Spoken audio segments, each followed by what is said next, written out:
So, hello everybody. Actually, we are very happy to see as many of you here today, many friends, colleagues, so we are very glad for you all here, one online. And so we welcome you to this launching event of this IASA's Muslim Worlds Network. The Muslim World Network is a newly established network within the European Association of Social Anthropologists, which has been established by myself, Fabio Vicini, and Lili Puppo.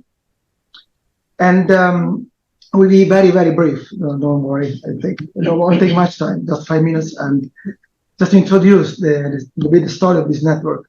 For sure, the first aim of the network is to create a space to talk about Islam and Muslim life within the IASA, because there are a couple of networks that might be related to this kind of topics. One is, of course, the Anthropology of Religion Network, and the other one is the Middle Eastern Studies, network. But basically, we noticed that, notwithstanding the prominence that anthropological studies on Islam have gained in the discipline and beyond this discipline of anthropology in the last 2 decades, they're still considered some way marginal within the anthropology of religion, and not as central as we think they should be to core debates within this subfield, and as well as anthropology to core.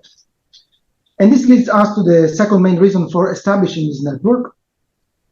Our maybe too ambitious goal is to engage both ethnographically and theoretically with Islam and Muslim life, to make them speak more loudly to the discipline's main concerns. The idea of Muslim words is clearly inspired by the ontological term, all that followed, after that. And the stress this term put on the need of engaging more fully or more seriously, as they like to say, with non-Western ontologies. However, we think that while such an engagement has been accepted and welcome for non-Western, generally indigenous ontologies, such carefulness has not been extended to monotheistic religious traditions in general and Islam in particular. And this is something we'll also mention during our presentation, me and Lili today. So, inspired by the ontological turn and also by the colonial approaches to Islam, we suggest to operate on an epistemological level. So the aim is to go beyond resilient oppositions within the discipline, such as those between secular and religious, science and faith, anthropology and theology. All oppositions that make it difficult, if not impossible, to engage seriously with religious traditions.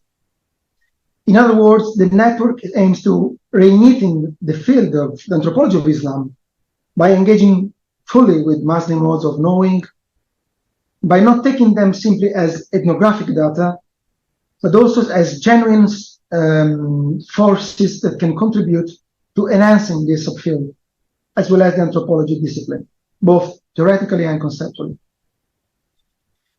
We hope our perspective will become clear in the presentation that will follow these few introductory words I'm delivering. But beyond that, I would like to say and stress that much of what this network will become and will be able to achieve depends much on the contribution of our members that we hope will grow in time. And actually, the actual presence of people online now is quite encouraging. So thank you again for being here. This event is part of the first IASA Muslim World Network workshop titled Rethinking Anthropology in Light of Muslim Words. Now we can reveal our secret location here at the Swedish Research Institute in Istanbul. Maybe Stefan will explain why we have to keep it secret somewhere so far. And so we are hosting this workshop. We have some guests here that you will see later. And this workshop has been organized by me, Lili, and Stefan Williamson. And we actually have met with some colleagues to basically brainstorm about shared ideas, possible future initiatives and projects. But of course, you are all welcome to contribute to the life of the network with suggestions, ideas, proposals for future activities, research, publication projects. And we genuinely wish you do so. We will keep you posted about our next events. And for sure, as I already anticipated in the mailing list, the forthcoming EASA conference in Barcelona in July 24 can provide the first occasion also to meet many of you in person, and we really hope that will be possible. Do you want to add anything, Lili, or it's fine? No, I think this last was to invite you to contribute to the network. Exactly why we are happy to welcome you this afternoon, and why we wanted this event to be also online. So we have this hybrid format, because we are really interested in your ideas and your feedback. So thank you for joining today. So I leave the floor now to Stefan, who will introduce today's speakers. Yeah, what we are going to try to achieve in the next 2 hours, basically. Yeah. Hi, everyone. It's great that you've been able to join from all over the world, different time zones. It's really exciting. We're here in Istanbul, as Fabio said. We're in the Swedish Research Institute. The format will begin with paper by Lili and Fabio, and then we're really honored to have Joel here joining us to kind of respond to that. And Fabio Vicini is assistant professor at the University of Verona. He's worked a lot mostly in Turkey. He's got an excellent book out on that research, and his, as you'll see in this presentation, there's lots of more exciting stuff coming out. Lili Di Puppo is currently at the University of Rijeka in Croatia. Lili's worked a lot with Sufi groups in Russia mostly, but that's also kind of expanded a lot in different directions, both kind of conceptually and in terms of geographical scope too. And their presentation, which is titled Rethinking the Anthropological Enterprise in Light of Muslim Ontologies, Secular Vestiges, Spiritual Epistemologies and Vertical Knowledge, is based on on an introduction to a forthcoming special issue section, or special issue in How journal that should be out in January 2024. So they'll present that they'll have around 40 minutes to present that. And then, as I said, we're really honored to have Professor Joel Robbins joining us, who's the Sigrid Rousing Professor of Social Anthropology at the University of Cambridge. Sure, most of you here know his work very well. Professor Joel Robbins is the kind of leading name in the anthropology of Christianity, and has really kind of pushed boundaries and kind of pushed that subfield forward, also within kind of anthropological debates around ethics, about the good. His work began focused initially mostly on Papua New Guinea, but as you'll see from his publications, it's kind of also conceptually gone in many different directions, and has been at the forefront of many kind of different debates. And what's so great about and part of that is kind of thinking about the relationship of anthropology and theology, and trying to kind of create dialogue and to kind of make space for more conversations between these fields. And that's why we're so excited to have him here, because as we'll hear in Lili and Fabio's paper, that's something which we are very kind of interested in entering into conversation ourselves as anthropologists of Islam, to kind of not kind of also remain kind of isolated within a small group of anthropologists of Islam, but engage with work across different traditions, and also kind of thinking interdisciplinary and thinking about the question of anthropology of theology and theology in a kind of Islamic context. Anyway, so Joel will respond to the paper, and then we will have some time for questions, for discussion on the topic and conversation, where you online will be able to ask questions, so you can raise your hands, and we have those of us here in person in Istanbul will be welcome to join the discussion, and then we'll see, maybe we'll have time also to kind of think about what we can do next, or what might happen, any ideas you might have for the next. But so I'll hand over back to the other side of the table to Fabio and Lili, and yeah, so 40 minutes, more or less. Okay. Give me some time because to just project my slides.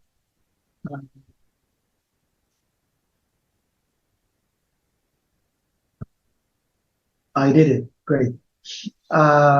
So you can hear me, right? Yes, you're laughing, so you can. So I will start basically introducing the introduction to this actually special session that we are editing for our journal. The name of the section is Muslim Ontologies, Anthropology and Transcendence. I don't remember if Stefan mentioned it. And will be out, as he said, actually, the first issue of 2014.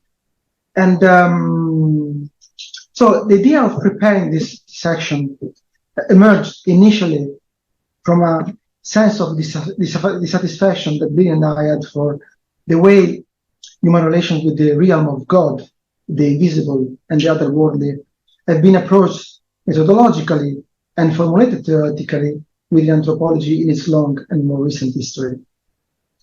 And there are two main, actually, issues that we try to address in this special section. The first is methodological. So how basically we observe that the encounters anthropologists had with God, the unseen or other non-tangible realities in the field, were rarely, if ever, accounted for in anthropological work. There are a few studies that have problematized this issue, such as those of Baldacchino, Glass-Coffin, but they remain generally a minority. The impression we gather from reading this literature is that anthropologists' encounter with God, fate, and all these other alternative realities have always been something to kind of being ashamed of, because accounting for these experiences would for the anthropologist mean disowning his own identity as a researcher. And it's kind of paradoxical if you think this, because anthropology has for long studied religion. Religion has been one of its founding fields. But rarely have anthropologists reported about their own experiences with these kind of realities or with their own faith. And this is related to an aspect that I will explore briefly later, which is what they called the secular vestiges of the discipline.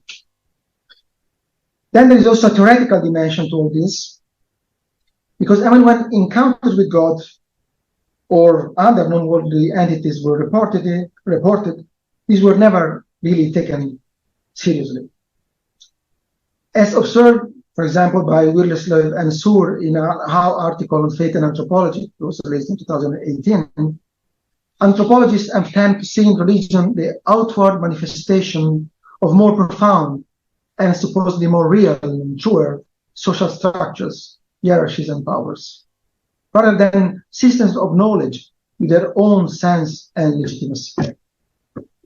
For anthropologists, religion has generally been depicted as the transcendental reflection of other, truer dynamics, usually represented by power and social structures. So initially, our goal was a little bit more humble, because the idea was basically to try to make simply Muslim ontologies more vocal within the most recent debates in anthropology of religion. But as we develop this project and this idea, we dig into the epistemological premises upon which anthropology's encounters with God and non-tangible entities were not accounted for in anthropology.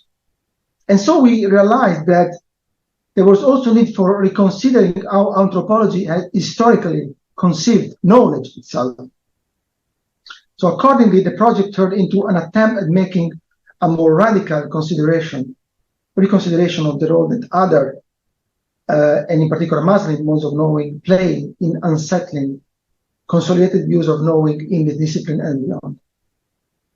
And for this reason, we came up with the idea of vertical knowledge that Lili will illustrate later on in this presentation. So I just jumped one slide anyway. So I'm going to the next one.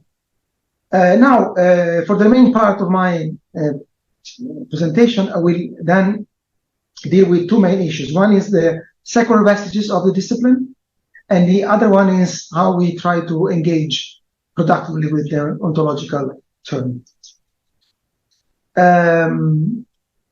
So in exploring the secular vestiges of anthropology, we draw abundantly from the work of Furani, his book 2019, Rethinking Anthropology, and also the special issue that Furani and Robbins edited for Religion was released in 2021, and his title is Anthropology Within and Without the Secular Condition. As they have recently argued, there has been in recent years a disposition of the discipline toward self-criticism regarding its long-standing imbrication with the colonial enterprise, for example, Eurocentrism, and the politics of the field. However, there has been scarce recognition of the discipline's secular constitution and of what this implies for the study of other worlds, religious ones in particular. For example, Tal-Assad has inaugurated a new field of studies, so also the anthropology of the secular and secularism, right? And he has influenced a lot of scholars. But basically has continued to perpetrate an anthropology based on the analysis of power. The power of the secular, for example, to define what religion is and should be in the modern world, and so on and so forth. But as we provocatively, if you want to say, at a certain point in the paper, what does it imply to rethink knowledge itself as liberated from the idea of human power? Can we really think beyond this idea of power? Since the Enlightenment in the West, a tradition of knowledge has emerged, whose main project has been that of power knowledge, as Puppo, among others, has explained to us very well. And this project was based on two main premises.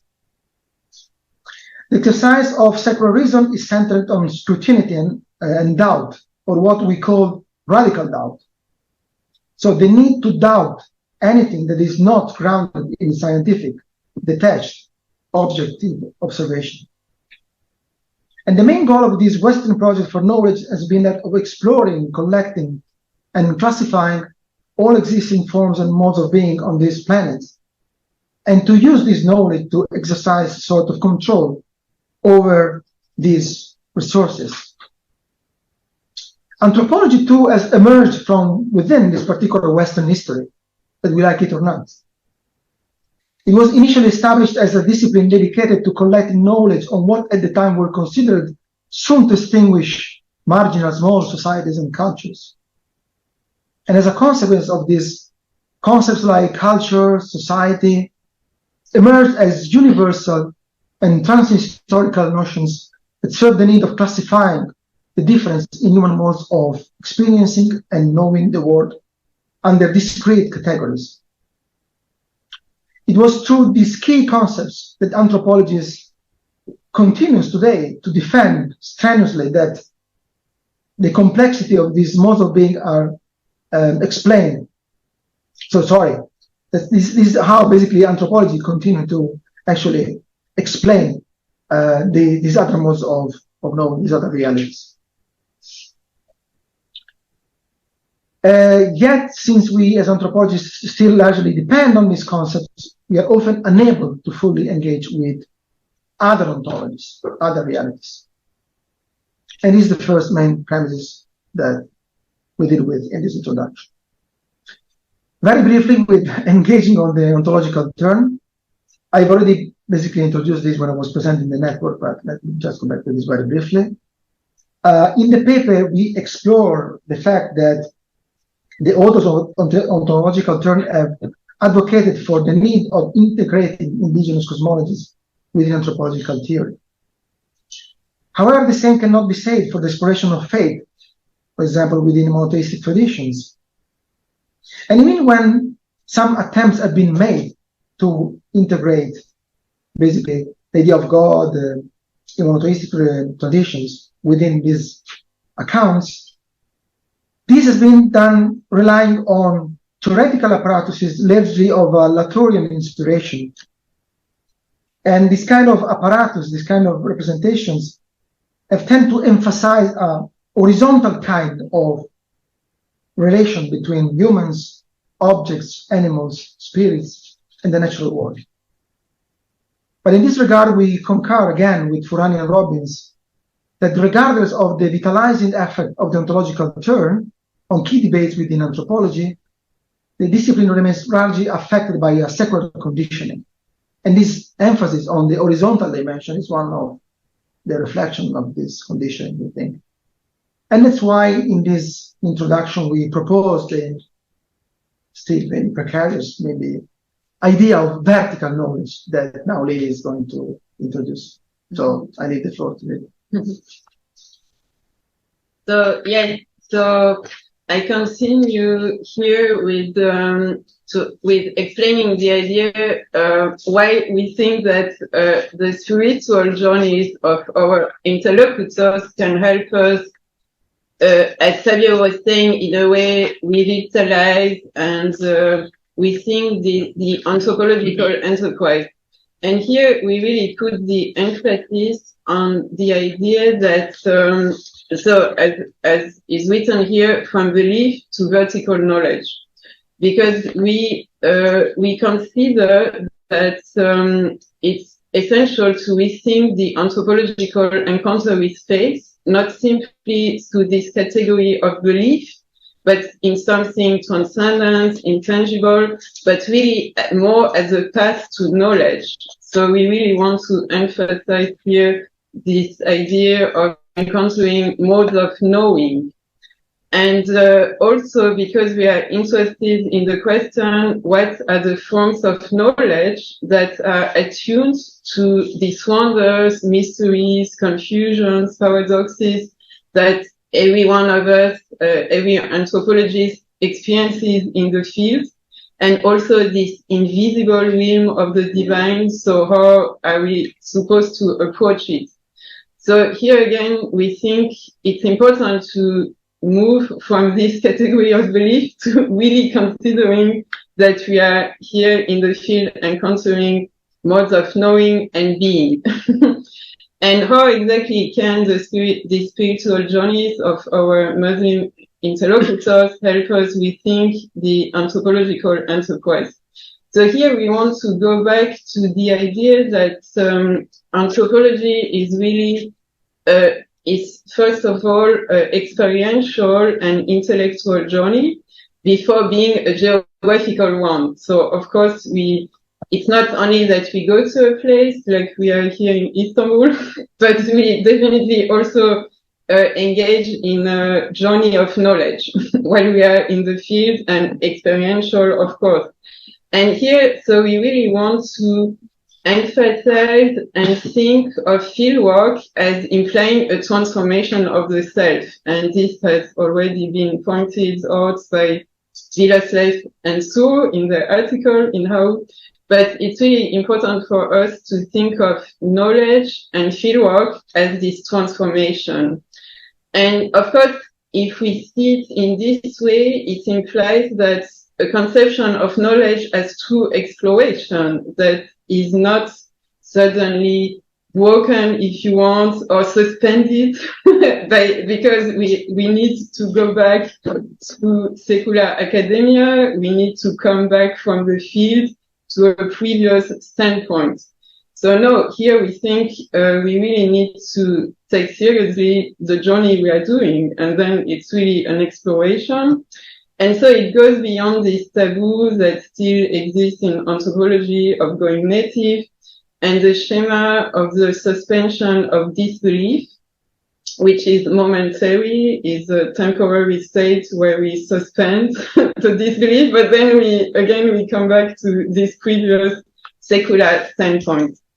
And so it's important to note, as the ontological turn already did, that really the categories we have been using, cultural relativism, the category of belief, which are meant to create this space, open up a space of toleration, are still quite limitative, because of course they will, in this sense, when we still maintain a distance using these categories from the ontological realities disclosed by our interlocutors, and especially the question of the willness. So what is will? And here again, I come back to this idea that really belief is preventing us from engaging more fully with the modes of knowing we encounter, because of course we consider them as not quite legitimate as is academic knowledge. So again, in the ontological turn, we have this idea of fieldwork as an encounter with other worlds. And here, again, with this transformation of self, the idea is that anthropology, as Baldacchino has pointed out, requires this openness to being displaced to the very core of one's ontological foundation, that is a willingness to move outside the perceptions of ourselves produced through our secular understanding. So we really want to engage with this idea, this readiness to being displaced and transformed, and not, if you like, stay the same then. So this transformation of the self, we also connect, as Fabio was saying, with the remark that Khaled Fourani did when he pointed out that the core of anthropology is fieldwork. And again, fieldwork is is in itself a very specific approach to knowledge. And he explained that ethnographic immersion is actually an immersion in truth, which can be seen as similar to the Augustinian mode of attaining communion with God as a means for knowing the truth of God and of oneself. So it violates already the idea of the enlightenment, of the separation of the knower and the known. So already we are going beyond these ideas of knowledge that are inscribed in the Enlightenment tradition, and the way we separate ourselves at some point from our field, coming back to a secular home. Already, in principle, the ethnographic immersion is not telling us to do that. So it's telling us to immerse. And then again, it is this interesting approach to knowledge, which is different and coming from another tradition as Descartes. So here, Fourani, in a way, brings in Augustine as another approach than the Cartesian approach. And so, again, I was saying before that we are interested in forms of knowledge that are attuned to the puzzlement, the confusion, in the face of wonder and mystery, and also taking these states that we all experience in the field as entry points, not as closing us as a sort of, okay, now we give up, we don't understand, we don't know. Whether we think they can be really entry points into other modes of perceiving the world. So if we are unsettled, it's a sign that we are encountering other modes of being, other modes of knowing, and we are learning. So we want to really see these moments as very creative moments for the anthropologists. So Muslim ontologies help us uncover the richness of modes of being and concomitant possibilities of knowledge that goes beyond this somewhat constrained view of the human self, still indebted to the Descartesian model of this duality of body and mind that we find prevalent. So it really helps us think of the human scope of knowledge as expanded and not being restricted, especially if you are talking of these wonders, mysteries, the invisible realms and realities.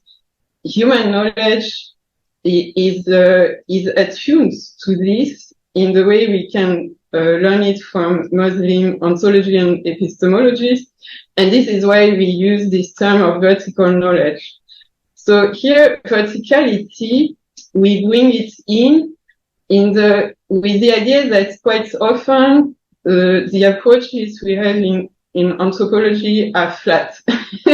So anthropologists don't like hierarchies so much for different reasons, a bit suspicious of hierarchies.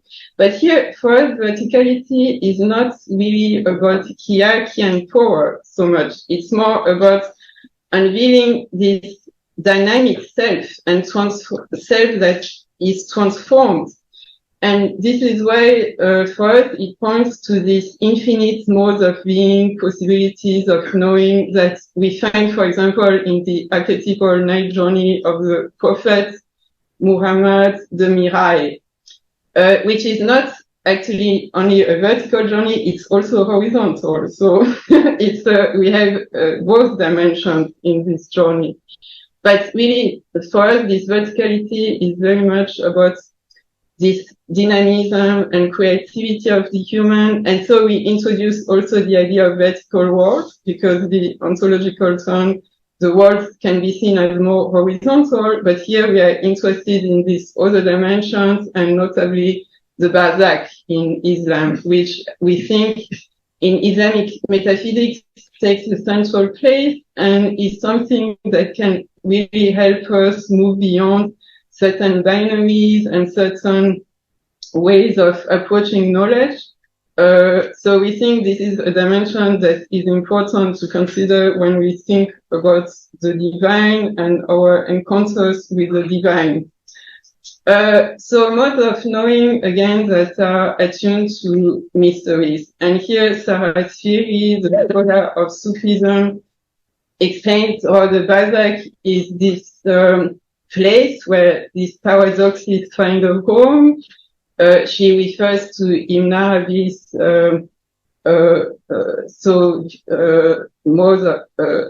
approach to knowledge and beyond the grasp of the binary thoughts, and also how Ibn Arabi's barzakhi vision is a state of dynamic complexity that is attuned to the shifting phases of reality. So we think, again, bringing in these perspectives from Islamic philosophy and metaphysics help us to approach not only the divine and not only transcendence, but in general our mode of knowing.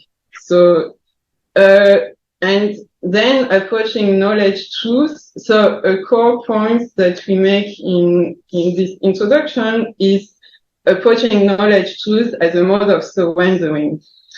That as such differs from the paradigm of knowledge as power that Fabio was referring to, that continues to suffuse the social sciences.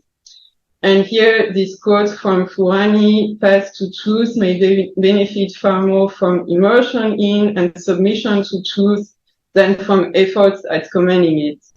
So it's quite an important aspect of what we suggest is vertical knowledge, where we have this position of the human towards the divine, not simply the human as being the vice regent of God on earth.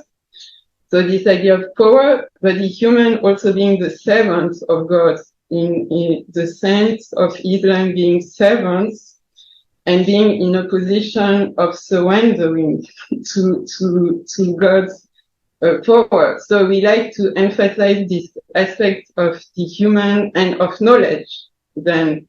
And here, this quote from Jean-Paul d'Aquino is again useful to explain what we mean with this approach to knowledge. So he was reflecting on his field experience of kneeling at a holy site.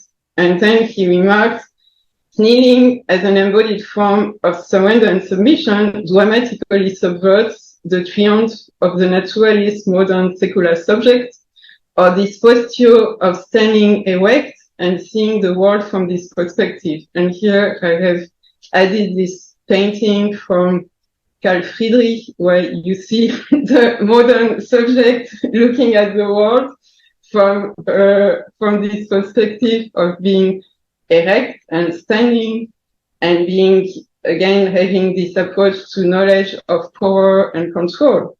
And here, this is my picture, the anthropologist who is bowing, and with the head bowed, and with the hands open and eyes closed. And this picture was taken from me by my Sufi interlocutor, a Sufi young woman, who I was trying to approach before, not in a very successful way.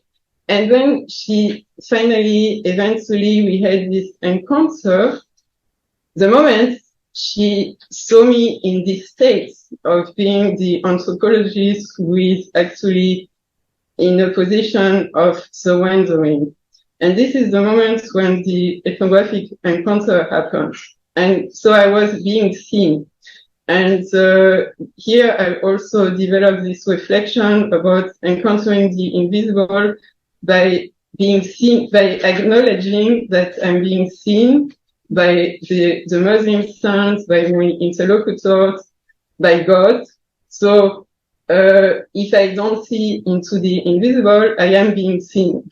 Then, and acknowledging this position also made me come closer to a mode of knowing, to an approach to knowledge that, again, I find important here to bring in as responding to the question posed by Fabio: how can we liberate knowledge from these ideas of power and agency, and that have marked very much the way we approach anthropological knowledge or knowledge in social sciences until now. So I will end here and thank you for your attention.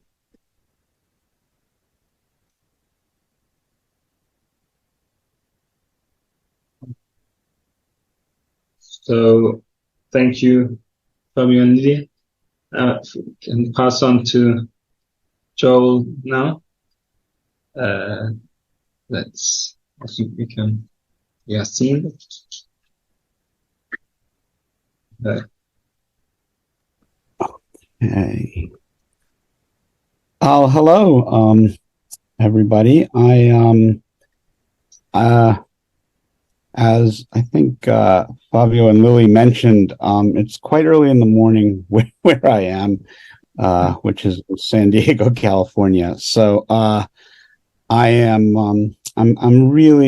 very grateful to have a chance to comment at this launch of the IASA Muslim Worlds Network. And I've also had the opportunity to write an afterword for the forthcoming special section of How on Muslim ontologies, anthropology, and transcendence that has already been mentioned, and to which the remarks of Fabio and Lili this morning or today have drawn on their introduction there. And having understood that many of the presentations at this event will draw from pieces for that special section, I am going to draw likewise on my afterword for my remarks here.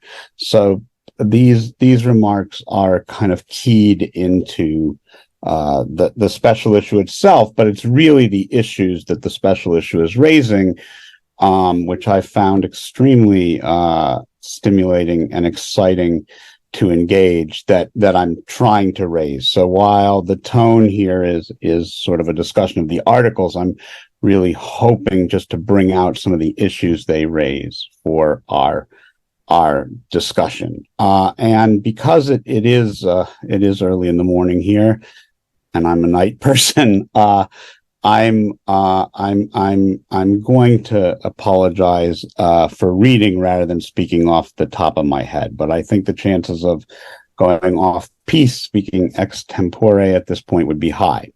So let me read these comments, but then I very much look forward to the discussion that follows. Just checking that everybody can hear me fine. And Yes. okay.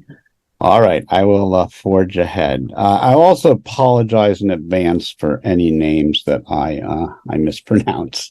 For me, the special section of How offers a sense of something like coming full circle.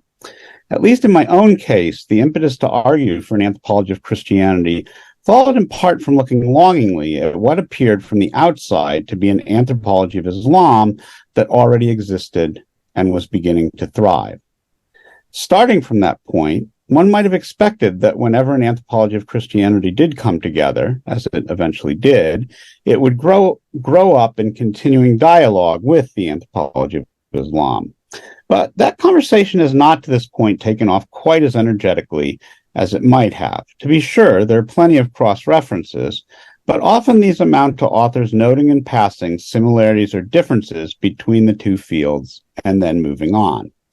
I'm not sure about the reasons for this dialogic delay, though some of the story no doubt has to do with scholars on both sides being preoccupied with the very different challenges the two fields faced in making a place for themselves in the wider discipline and in the broader arena of those who study world religions, which is something we could talk further about if we wanted later. Yet, in the face of this rather slow emergence of a full-throated conversation between the anthropology of Christianity and Islam, this collection has to count as a landmark, for it uses richly observed ethnographies of mostly Sufi communities to reopen key questions about transcendence, immanence, divine presence, and mediation that have churned through the anthropological literature on Christianity almost from the beginning. And I think that its impact, at least on the anthropology of Christianity, will be quite immediate. And I think it will lead to an opening of the floodgates that have been separating scholars in these two fields of the anthropology of Islam and the anthropology of Christianity from one another, because I think it's going to have immediate uptake among anthropologists of Christianity, not to mention anthropologists of Islam and of religion more generally. Before turning to the collection's discussions of transcendence, immanence, presence, and mediation themselves, and to ontology, which is its other theme, as we've heard today, I want to mention that it is perhaps not an accident that this conversation between the anthropology of Christianity and Islam has truly launched only now, at the very moment at which anthropologists of Christianity have most concertedly turned their attention to engaging with Christian theology. To be sure, some scholars of Islam have pointed out to me in conversation that theology itself can be counted as a Christian category and may not be applicable to Islam.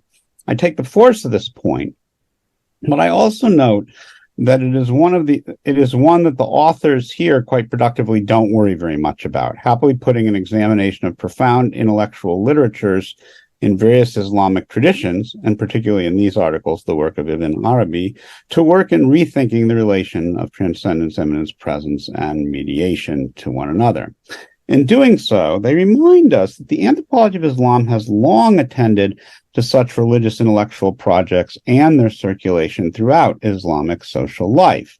Taking just the books I read long ago in graduate school, I think of Dale Eichelman, Lawrence Rosen, and John Bowen, as anthropologists whose writings on lived Islam gave a central place to learn texts and scholarly argument in Muslim worlds in ways that anthropologists of Christianity would not very often attempt until quite recently. And it is this embedding of a discussion of theology within an ethnography of lived worlds that I think the anthropology of Christianity has largely missed out on, but which the until very recently, but that the anthropology of Islam has done very well all along. And I would, in this regard, point to an article that I just read last night that has, I think, just appeared on the American Anthropologist website by Yasmin Moll called, let me just find it here. I think it's called Toward a Godly. Can there be a godly ethnography, Islamic anthropology, epistemic decolonization, and the ethnographic stance that recovers not the anthropology of Islam that was so influential in the early anthropology of Christianity, and in important respects, not the anthropology of Islam, but rather a tradition called Islamic anthropology, which I have to confess, even though I did read the work of one of the contributors, long ago when it came out, has not, I don't think, I certainly didn't know about it. It has had no play on the anthropology of, in the anthropology of Christianity, but that brings Islamic theology to bear very, very strongly in a consideration of the nature of anthropology. So I certainly think that article will be useful in the ongoing discussions that this special issue is going to launch. In any case, the point I wanted to make by raising the possibility that the anthropology of Islam and the anthropology of Christianity may now draw closer is that perhaps it is the anthropology of Christianity finally starting to get to grips with the intellectual sides of religious life that has made this a good moment for the anthropology of Islam to take the lead in beginning this conversation about important shared areas of concern.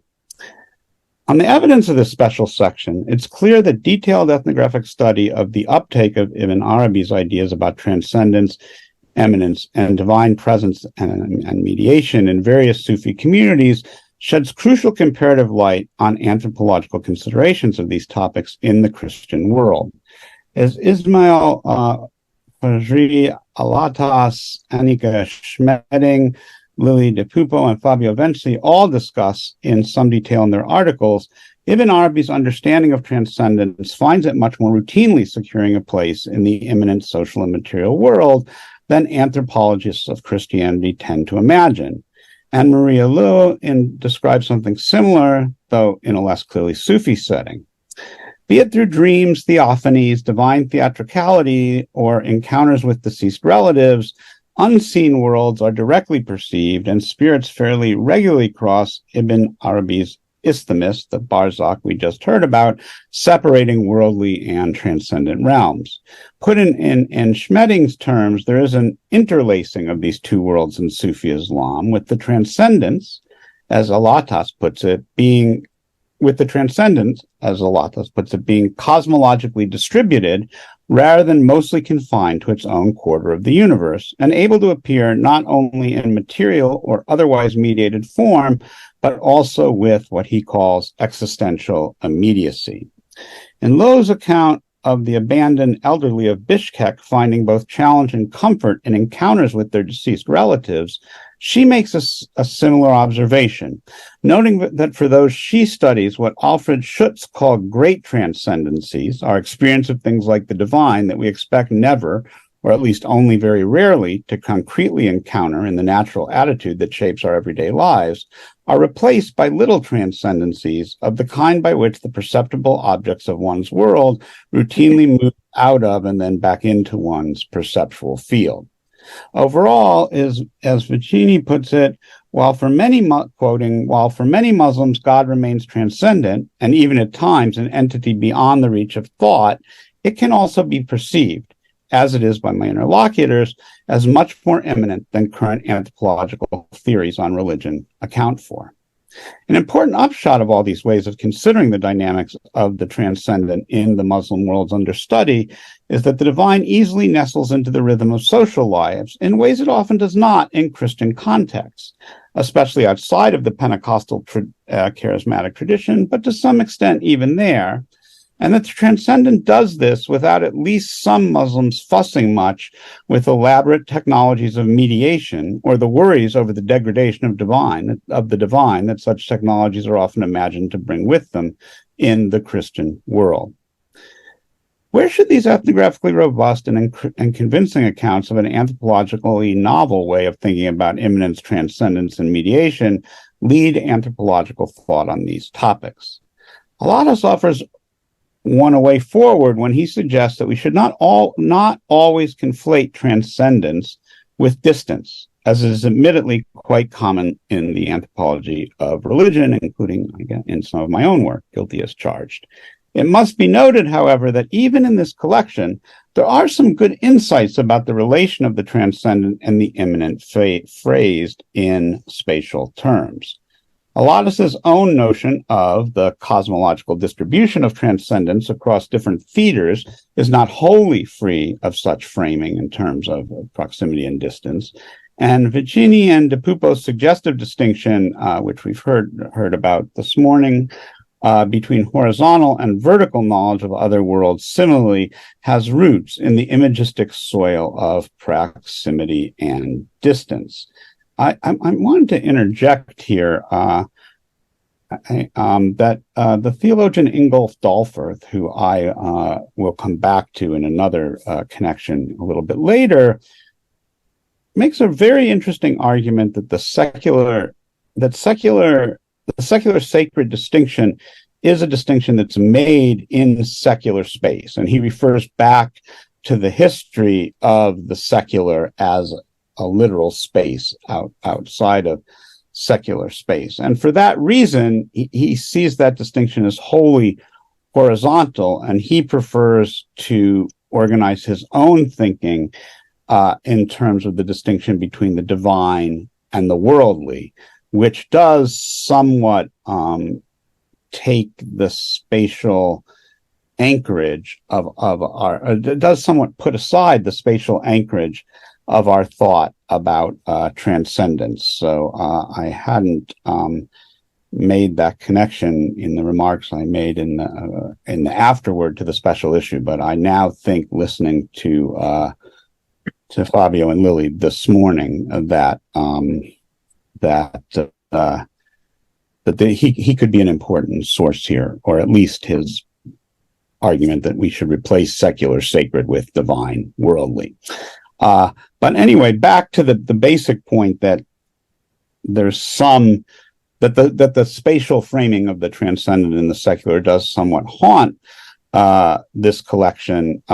Even Ibn Arabi's isthmus notion itself relies on a notion of connecting otherwise separate spaces. But Alatas does not suggest we throw over notions of divine distance altogether in any case, only that we try to develop as well other ways of conceiving the transcendent immanent relationship. This is an important point, and I see throughout these papers a recurring theme that might help us think otherwise than spatially in our discussions of transcendence. So what would mark the kinds of immanent transcendence that all these articles discuss as different from other kinds of immanences, if not an experience of the usually distant coming close? Borrowing Schutz's terms, but not at this point his theorization, what other than distance traversed could mark off the great transcendencies from the little, or even the medium ones, which involve encountering the subjectivities of others that he identifies? Running like a red thread through almost all of these articles is a connection between the experience of the transcendent and that of personal passivity. One recognizes the great transcendencies in the ethnographic discussions in this special issue when one can neither help but do so, nor bring them about by one's own power. Thus, Alatas tells us, quoting him here, God is understood to be ultimately responsible for his self-disclosure. A disciple cannot reach this goal even with the greatest efforts, and as such, he must suspend the use of his forces and leave the way open for the divine verb, the true recitant.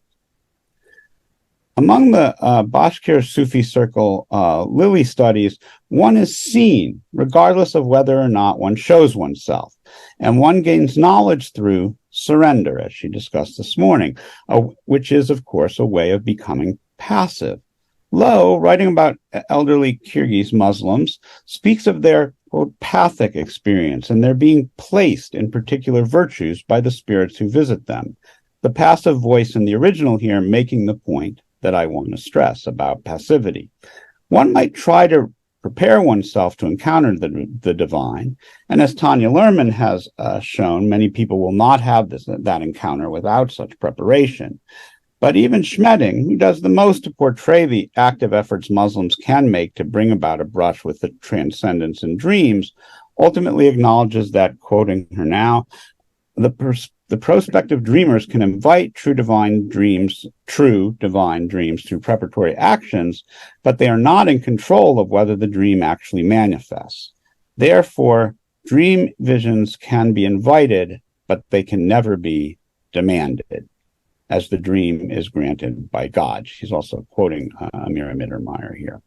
One can argue then that throughout this collection, transcendence is distinguished by the passivity that it demands in order to show itself. Human will must quiet itself, take itself sufficiently out of the center of its own world, if something other than eminence can be recognized as having arrived. I focused on passivity here as one way of understanding the interplay of transcendence, immanence, and mediation that is not indebted to the metaphorics of closeness and distance, because I think this is a topic that can benefit from comparative discussion between the anthropologies of Islam and that of Christianity. Summarizing observations I've made elsewhere in more detail, one can note that passivity is a key topic in Christian theology and in the theology of the Reformed tradition in particular. For those working in this tradition, the depth of human fallenness makes it impossible for people to do anything to help save themselves in the first instance.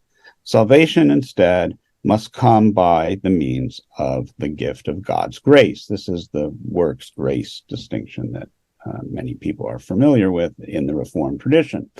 Complexities arise for this understanding when we consider that the receipt of a gift, Moses' second of the three obligations that define the gift as a form of exchange, might itself be an action. That is, to receive a gift might be something one actively has to do. But if humans can do nothing actively to attain their salvation, how could their active receiving of God's gift of grace play a role in this process?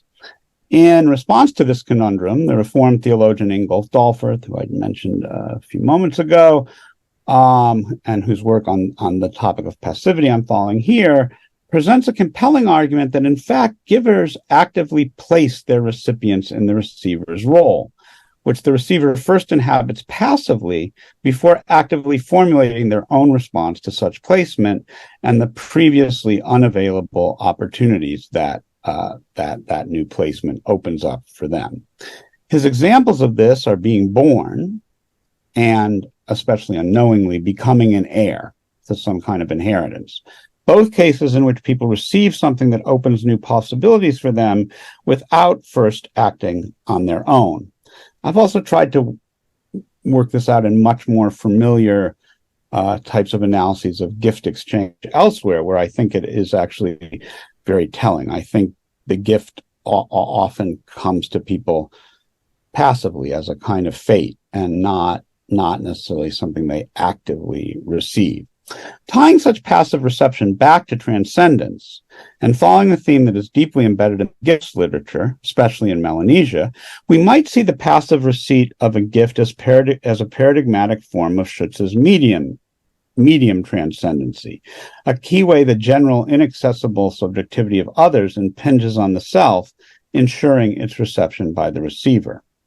Nancy Munn is the classic person to cite here. The divine is doing something similar in these articles by way of bringing about great transcendencies.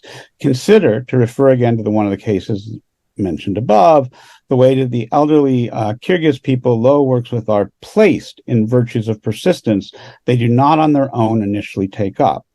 As with the gifts given by human beings, for these people, new paths in life are potentially opened up by encounters with divine transcendence without a person's own active intervention in bringing them about. The articles in this collection suggest that there's a huge potential for the anthropology of religion to rethink some aspects of social life in original ways by attending to the role played in it by the passivity people often understand transcendence to require or create. In an article the authors of this collection cite and was cited in Lili's remarks, Jean-Paul Baldacchino notes that the paradigmatic modern person finds such passivity hard to bear. This is a quotation we've heard just a few minutes ago. Kneeling and prostration more generally is an embodied form of surrender and submission that's remarkably challenging for the archetype modern subject. Kneeling is a gesture that dramatically subverts the triumph of the naturalist modern subject.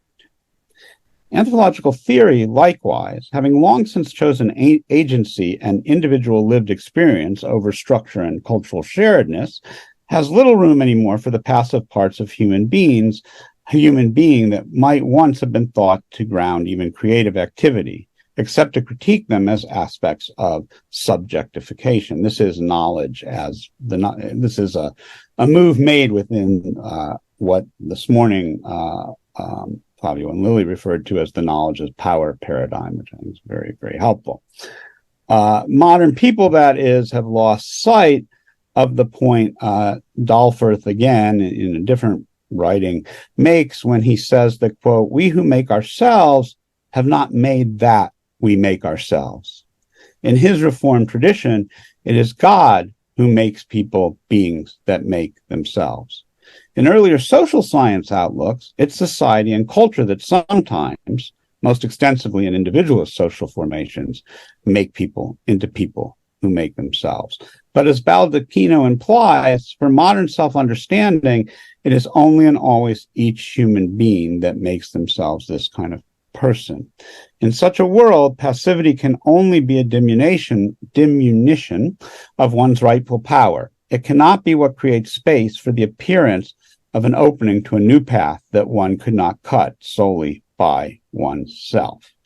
And I think this is part of the very important point that Lili and Fabio are making when they spoke this morning of anthropology rethinking knowledge as liberated from the idea of human power, that it comes from somewhere, initially at least, other than the acting human person.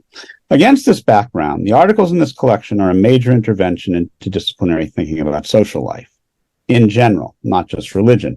They provide us compelling accounts of how people both engage passivity in order to open themselves to being moved rather than being movers, and how they live in ways that are propelled forward, not shut down, by encounters with transcendent forces that appear in their worlds and sometimes change the trajectories and plans people may have fashioned for themselves.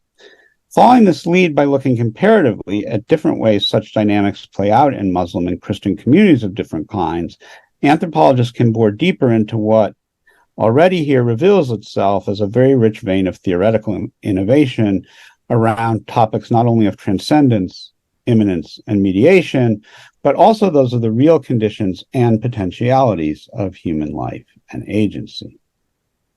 A second major theme of this collection is that of ontology. This is tied in with arguments about fieldworkers finding a place in their anthropological thinking for their own transcendent experiences in the field and more generally, on the one hand, and with an understanding of anthropological research as in part a personal spiritual quest, on the other. In both of these understandings, the claim is that anthropologists should let encounters with transcendence alter their own professional, intellectual, and personal courses, just as it does those of the people they work with. Especially when it comes to the study of world religions, as John Bileski very helpfully points out, scholars use the notion of ontology in two different ways. One he calls high ontology, the use of concepts taken seriously from the people with whom anthropologists carry out research to push ahead creatively the discipline's theoretical program. The other, which Bileski calls low ontology, is, quote, dedicated to the real-world veridicality of informant's understanding of the actual ontological ontological mechanisms and agents in the world. The high form of ontology is generally associated with Viveros de Castro and is well represented in Holbrad and Peterson's influential book on the ontological turn. The low form, Bileski tells us, finds its lodestar in some of the work of my one-time mentor, Edith Turner, and also Catherine Ewing, and a few other sources. All of these authors are cited in various of these articles, and this suggests all of these authors, that is, from the high ontology and the low ontology tradition, are cited in various of these articles, and this suggests that ontology might be working in both ways here, though the distinction between the two deployments is not explicitly spelled out. In any case, I think the two approaches to ontology raise slightly different issues, so I'm going to treat them separately in the rest of my remarks here. Starting with high ontology, it's useful to turn to another article that is cited very often in these articles. Rane Willerslev and Christian Sears, Is There a Place for Faith in Anthropology? Sprung on Kierkegaard, Willerslev and Sears take the reason-faith distinction in something like its strict Kantian and post-Kantian sense, with reason engaging with things we can experience through our senses, and faith being the appropriate approach to those things that strictly experience strictly speaking, we cannot experience that way. To some extent, what Willerslev and Sears do is draw on the ontological turn to double down on this distinction. On their account, there are things, first, that the anthropologist finds outside their own immediate experience. The inability to experience these things directly might be remedied by taking the experience of the experiences others have of these things seriously, to the extent that one can know what it is like to encounter and conceptualize them. This is the high ontological turn in a nutshell. But second, Willerslev and Sears point out that there are also things that neither the anthropologist nor the people they are working with can account for or stabilize by means of experience through the senses or otherwise. These things, they argue, are outside of the ontologies of both parties, and therefore cannot, for all the serious intent in the world, be brought into the realm of reason and conceptualization. Falling through the ontological cracks on both sides as they do, Willerslev and Sears suggest that anthropologists, like the people they work with, might not find that these things might warrant being taken too seriously after all. Let me offer a very minor example, and its minor quality is ultimately the point I'm making, from early on in my field work with the allotment of Papua New Guinea. Very late one night, one of the four powerful big men in the community screamed as he was coming back from relieving himself in the bush. Everyone in earshot came running. He had a cut on his leg and insisted that a spirit had hit him and made him bleed. The assembled crowd was nonplussed. This man had more authority than almost anyone else in the community, so no one was in a hurry to tell them he'd probably just bumped into a branch in the dark. But, as one person told me, spirits just don't attack people physically like this. They make people sick by invisibly holding them, but not by fighting with them in ways that would lead to this kind of injury on the surface of the body. Witches do fight in this way, but they are decidedly human, and the big man did not suggest that he had met a witch on this occasion, but rather a spirit. I had hoped that perhaps this big man's odd report would open up a searching debate about spirits and their powers, but in fact, by the next morning, it appeared pretty much forgotten, and I never heard about it again. Lacking an ontological home in Eurotman, and in my world too, it faded from view, failing to find anyone who might take the incident seriously beyond the big man's initial report in his immediate response to his injury. Willerslev and Sears' point is that not every experience people report or speculate about is an indication of the ontology within which they dwell. It's important to note this because it means that only careful ethnographic study of what people do with their transcendent experiences, or what they hope they will be able to do if they have them, really count as material that can be fashioned into anthropological concepts and arguments. Ontological sounding arguments, like that of the big man I just discussed, that do not have lives in social practice, may not quite rise to the level of ontology after all.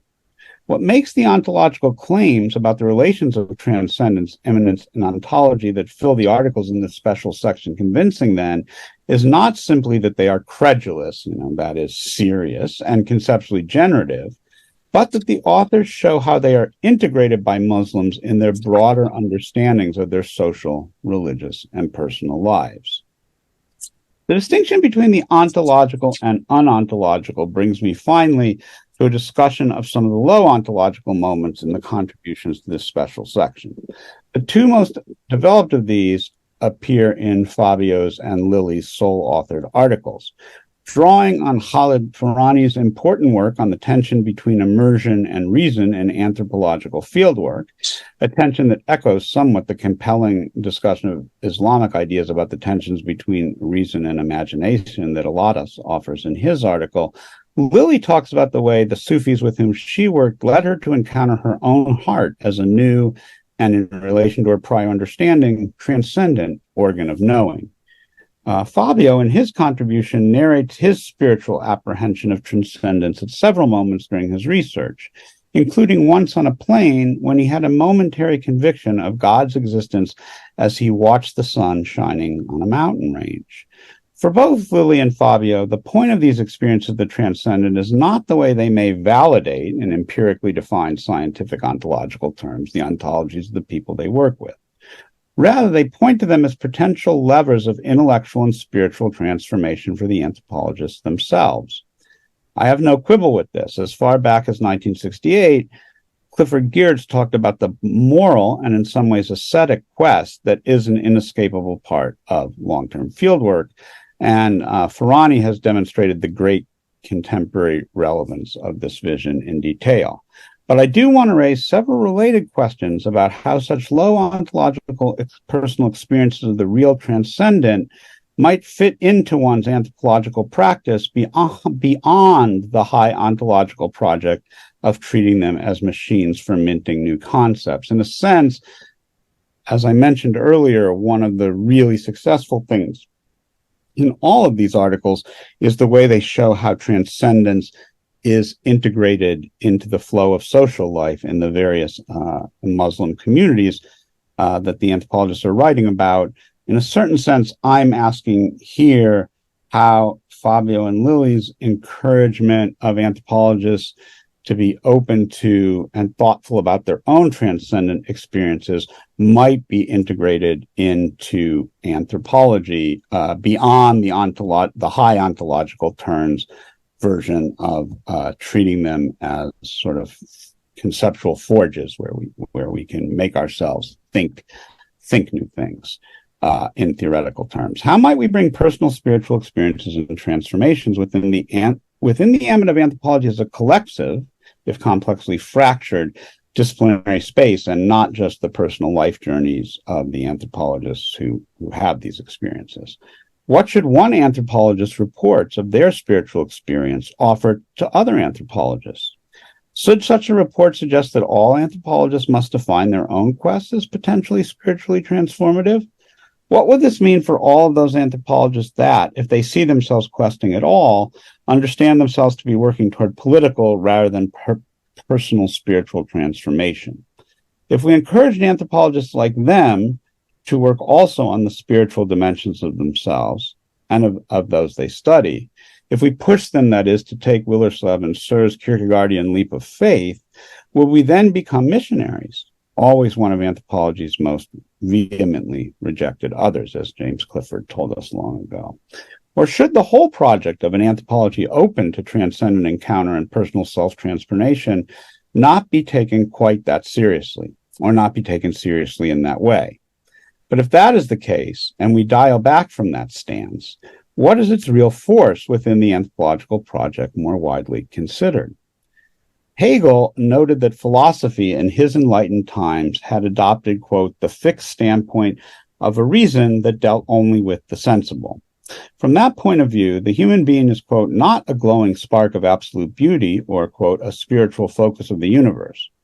Nonetheless, Hegel went on, people do have faith, And this allows them to, again, as he puts it, touch themselves up here and there with a spot of supersensuousness. And philosophy, too, he tells us, quote, is supposed to prettify itself with the surface color of the supersensuous by pointing, in faith, to something higher. Is this the kind of dialed back, touched up, surface level only openness to the transcendent? What is at stake here in this discussion of sort of anthropology as in some sense a transcendently fueled spiritual quest? I hope my questions don't sound rhetorical. I think the anthropology of transcendence and the ontological turn have both brought the discipline to the point where questions like these need to be asked. And this, even if they are not as yet ready, there are not as yet ready answers for them.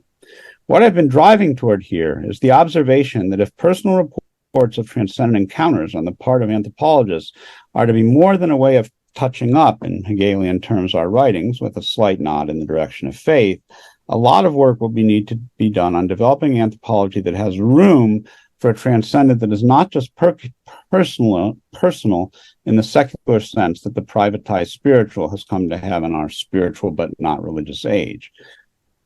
It will also have to appear in a form that can be engaged and elaborated by many anthropologists working to move the discipline forward together, albeit perhaps in unexpected ways. All of the articles in this collection explore how different Muslim communities find ways to lodge transcendent experience in their shared lives in just this way, even as such experience also finds its force in the personal lives of members of these communities.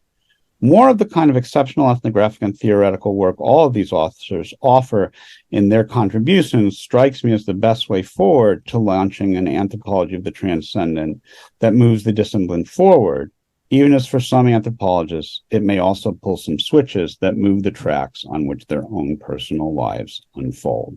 Thanks. Yes.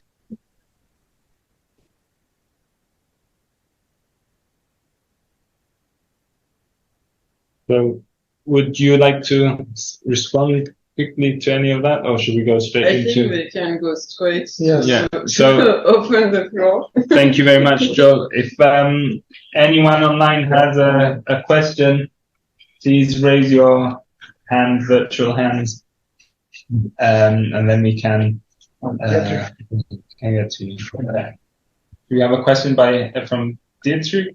Yeah.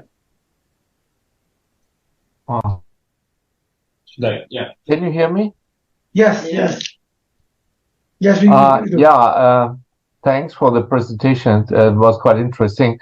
Though I'm not an anthropologist, I've been working on Muslim societies and have been using anthropological methods in connection with my own research towards politics of religion or sociology of religion in a sense.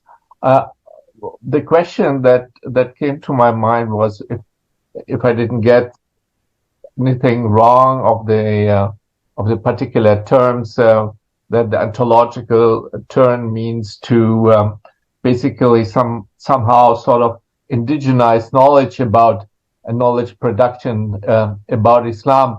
What in this connection struck me was that there is a very singular understanding or reflection on the term of secular and secularism itself, because when I'm working on the Muslim communities in South Asia, what I'm very often, confronted with is the fact that perhaps one of the mistakes we do is to reduce the interpretation of secularism to just one idea and one interpretation, whereas in fact the term itself and the concept itself has become extremely varied around the world and including its interpretations. Notably, even in Europe, it's so not the same if you use the term in the French discourse, where it's basically ladiniyat, meaning to say eliminating any religious attitudes, or whether you're using it in other contexts where there has been a parallel existence, or when you're using it in the Indian context where there is an equal protection of all religions by the state and by the public. And as such, there is probably a lot of social, historical, cultural intervention in the way the secular is being used.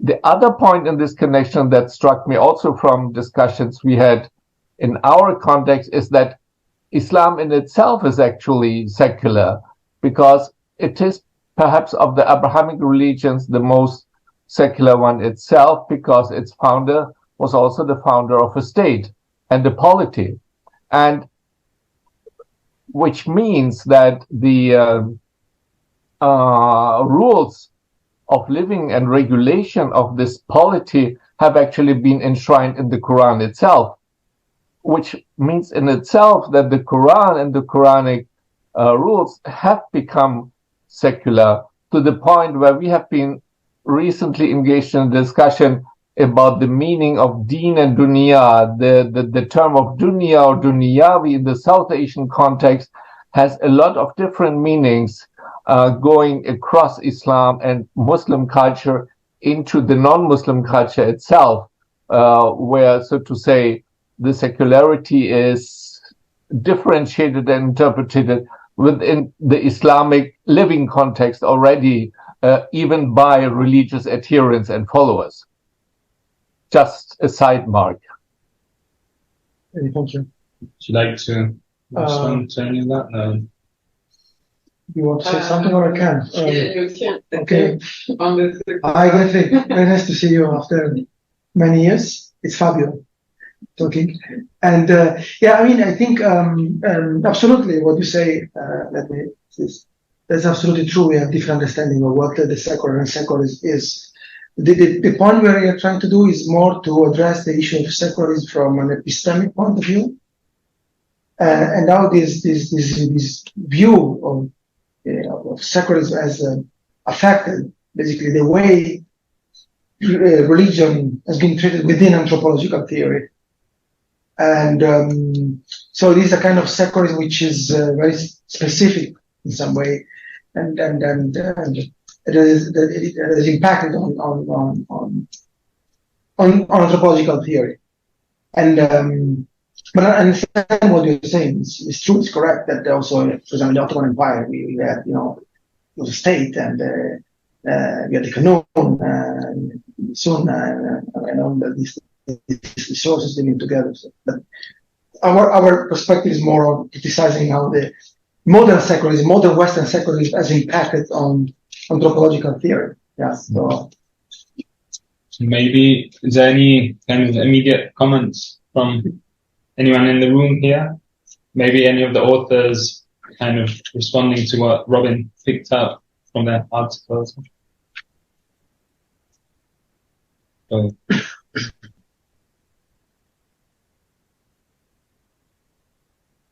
There is a question. Shahid Tayyub, are you there? Yeah.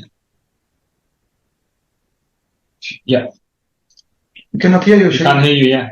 Oh, sorry. I had to unmute. Oh no, mine was another question. Sorry. Yeah, that's fine. Yeah, please. Is that fine? Okay. Yeah. Okay. Thank you so much for hosting this and hosting it online, so some of us could be part of it from far away. I was wondering, I'm interested in the way, the introduction and also the blurb and things speaks about ontology and epistemology. But then listening to, I haven't had the privilege of obviously listening to, reading all the papers. But when listening to Joel Robbins, it's quite clear that the focus is on ontology, right? And different kinds of ontology, what he terms high ontology, low ontology, and these different moves. And so I'm interested in understanding how you are conceiving the relation between ontology, as it's understood, say, the Castros and the high ontology move as a kind of radical alterity, and the question of epistemology, right, in terms of ethnographic knowledge production, because it seems to be one thing to speak about different ways of being, right, and that's what anthropology has always done. It's always been an enterprise. If you go all the way back, culture and these things. And it's another thing to ask about epistemology as a theory of knowledge. And if one solution is obviously to rest this on the self, I think I follow Joel Robbins' argument that that's quite limited, because then it cuts out everybody who doesn't have that experience. I mean, it can be that can be quite limited. But what happens actually with this? I'm interested in this here. I'm trying to understand it. What is the epistemological, as an anthropologist who might not be working on Sufism, who might not be working on Islam, say on one maybe working with religion, but maybe not working on projects where transcendence and these kinds of ideas are so pertinent. And I don't know if that's clear enough, because I understand the ontological move to be, creating terms and concepts to which we should think, but not actually which intervene in the world, right? Because it's a radical alternative world. Mm-hmm. Anyway, thank you.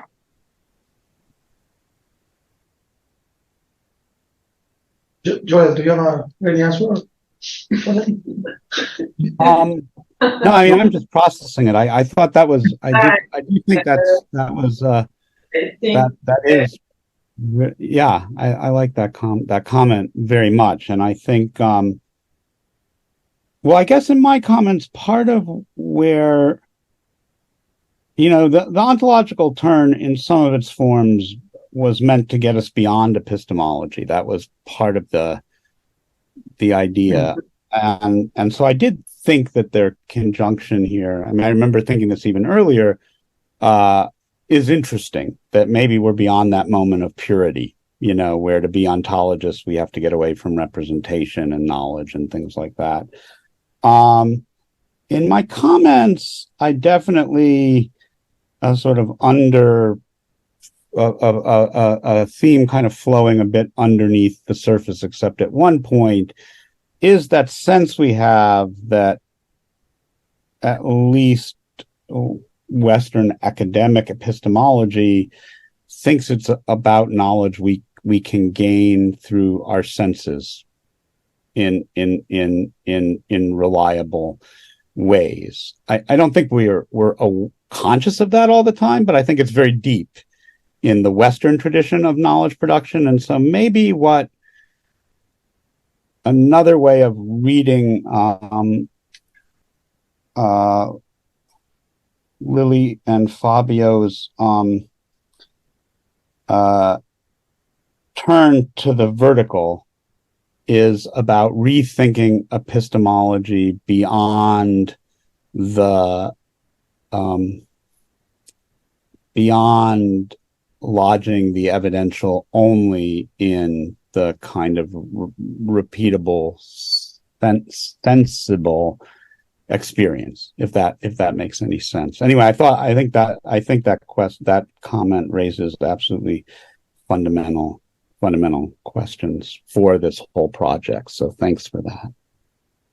Yeah, thanks, Shahid, for this remark. So when I think of this connection, for me, so for my paper or in general for my research, the stimulus was to get closer to these experiences of my interlocutors of eternity.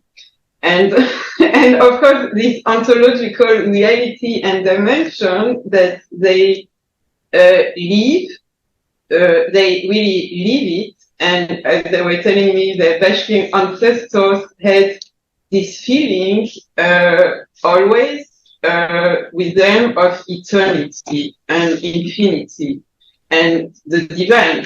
So for me, the question, so it was this ontological reality that they experience, they live. And so for me, there was this question how to approach it with knowledge and understanding that that really made me come to this idea of knowledge through surrender, because of course, if you are suddenly experiencing eternity, how do you approach it? So there was for me this connection, this dimension, and as Joel said, this verticality there. So in a way, this is how I would answer the question. And here you mentioned that, so we had this question before in our workshop. So if we approach fields where the transcendent is maybe not there, or what exactly. But here, for me, the answer I gave this morning was if the secular science or the social sciences have managed to see the social everywhere, it is because they really look for the social, even these religious communities.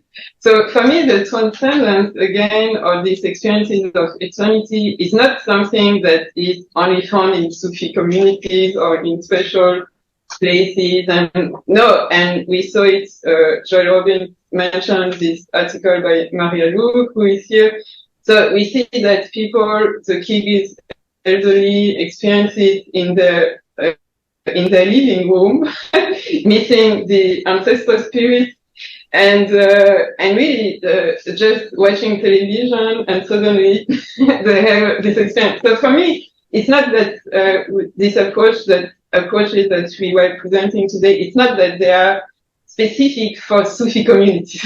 I think if we have managed to see the social everywhere so far, and always bring everything back to the social, what about transcendence? It's actually there in our lives. Want to add? No, it's like, Anyone else? yeah, I think basically, I mean, any ontology and way of being in the world implies as a way of approaching knowledge. So I think these two things are quite related with the, of course, the question. So yeah, thank you, Shahid, for the question. Oh, there's a question. There is a question, a comment, Christian. Because we referred to your paper quite a lot, Christian. Yeah. So we are interested in your thoughts. Yeah, I wish I was there with you guys, and thanks for organizing this and allowing the greater community to be part of it as well, and for this paper and for the response on the paper. Fascinating to listen here, and I can't wait to read them. And it was just a small question that I was interested in, that you were well, many questions I was interested in, but I just for now a small one, which relates to what you just said about vertical, which I'm curious about, and what was said about transcendence and passivity, and I really liked some of the words, and I'm looking forward to read more about it. The what was said about immersion and truth, or and what was written about or said about Barzakh, and this beautiful picture that was used as well to describe another mode of knowing. I thought that was really exciting, but I wonder if, I mean, the problem with words is that they immediately have limits, and so vertical, and then we can ask about what about the horizontal? And I work with film, and there we have the same, and actually a problem because we have widescreen. That's very, and it's always a problem when we work with religious stuff, because churches and other stuff tend to be tall. So should we turn the camera or what? Like it's I don't know which multinational companies decided that everything should be flat. So we also have this problem in the world of filmmaking. But anyway, we can talk about that later. But but anyway, words have the same problems, that so they have like limitations around them. But what I like about the English language and also the Arabic language is that you have this ing concept. So you use the word surrendering and allowing, and you could maybe also add letting go, or so it's a passivity maybe, but there is an activity as well. It has a duration, this duration of I just wonder if you could say something about that, or maybe there are different modalities of passivity, or passivity that has a component of activity. Or I thought that would be interesting to go into. Absolutely. Yes. Or you, Fabio, or Joel, because you mentioned passivity and other facilities. Yeah. It's it's really. I'm trying to think through the ing, which I guess in English terms is called a gerund. It's the gerund form of a verb. So, allowing is but I'm racking my brain for ever having but I'm not sure I've ever thought very productively. I mean, I think it's a really good lead to follow up. I'm just not sure I can do it on my feet. But I also like, in English, one way to use the gerund is for the kind of continuous, enduring present. And so what you said about it opening a temporal dimension, we often think of the appearance of the transcendent, sometimes maybe not often, but as momentary, or like an in-breaking is a Christian way of talking about it. But in fact, it does have a duration. And that's probably pretty important to defining passivity. I think part of what makes these reform discussions about receiving a gift being passive challenging is how long does the passivity last?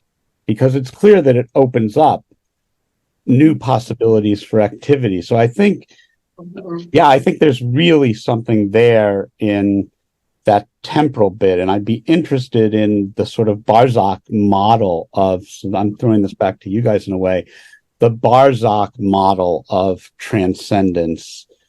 Do you think that imagines the temporal nature of transcendence differently than this kind of Christian in-breaking imaginary, where it's kind of a momentary, this is the rupture stuff and all of that?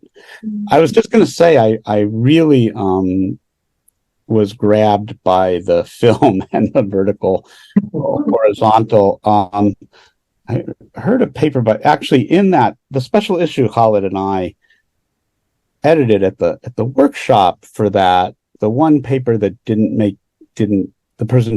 wasn't ready to write it up for the volume, and I was really sad, was a history of the challenge churches in New York City felt once skyscrapers started to be built, because they had owned the skyline, as they still do in lots of parts of Europe. They're the highest peaks. And they felt very displaced by this. And there were even attempts to set up churches at the top of very tall high rises. Anyway, she should eventually give us a book on this. So that'll be really interesting. I guess last thing is, do you think, this is a question for Christian, I guess, do you think film affords ways of communicating? I mean, I think part of what we are struggling with is, I think Fabio and Lili in particular in their piece are struggling with, is how to write anthropology in a way that one's own experience of transcendence can productively move your readers or your audience. I mean, that's what some of those questions, I think Saeed raised this issue also. And I was thinking about like Terrence Malick or somebody like that, who seems to work pretty hard to make experiences of transcendence communicable without them losing their force. And what would an ethnography that had that quality look like? Anyway, thank you. Those are really interesting comments. And I realize I've sort of gone in three different directions with them, but all of the points are really productive. I'm personally interested to hear Christian's response to that about film, because I think that's something that we haven't really discussed. Like, what are the kind of limits of the modes of anthropology, or the text and stuff? And what are the possibilities in kind of using other modes to address some of these questions that we're talking about. And I mean, it would have been great to screen and watch Christian's latest film, but maybe you can say something briefly about like a response to that. Seeing as now we're all thinking about the vertical, the widescreen and aspect ratio. And Yeah, thanks for the question. I think it's another medium that operates somewhat differently. Words can also be part of a film. That's something we sometimes forget. But but I like to mix different media, and as you also did in this presentation, there were both the sound of your voices, there were written words, there were uttered words, and there were images. And there was also, for us who are sitting looking at a video, there was a video, and so these things are together saying something. It's not just the words, and sometimes the images might say more or might say less than the words, but there is a vibration going on where sometimes they complement each other, or other times they might actually juxtapose or point to the limitations of words, and the words in the same way might push images or sounds in a different direction. So I like I think it's interesting to, as I think most anthropologists are doing in one way or another, to use these different modalities productively to destabilize what we think we know and to push us a little bit beyond that. I think poetry can be another place, and I think also sometimes in older generations, ethnographies, that you find even like something like field note quotes doing some sort of destabilizing operation, because it has a different quality. But and of course there can also be the inclusion of different voices, as you also did here. There were more than one person speaking and more than one person thinking.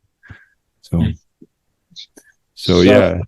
Maybe I will briefly make a remark about what Christian was saying about passivity and surrendering and being, because I really, no, just to point out that I really think the idea that we have quite often of, so we emphasize a lot agency, we value agency, and we think there are so many modes of being active and doing and being social and being, but in a way, this idea of surrendering, letting go, seems easy and seems like, yeah, okay, we just we just submit, but it is not. So it is really a process. So I like that Christian pointed out to all the dimensions of this and complex. In a way, it is a process. It is a process of learning. It takes years and years for the Sufi disciple,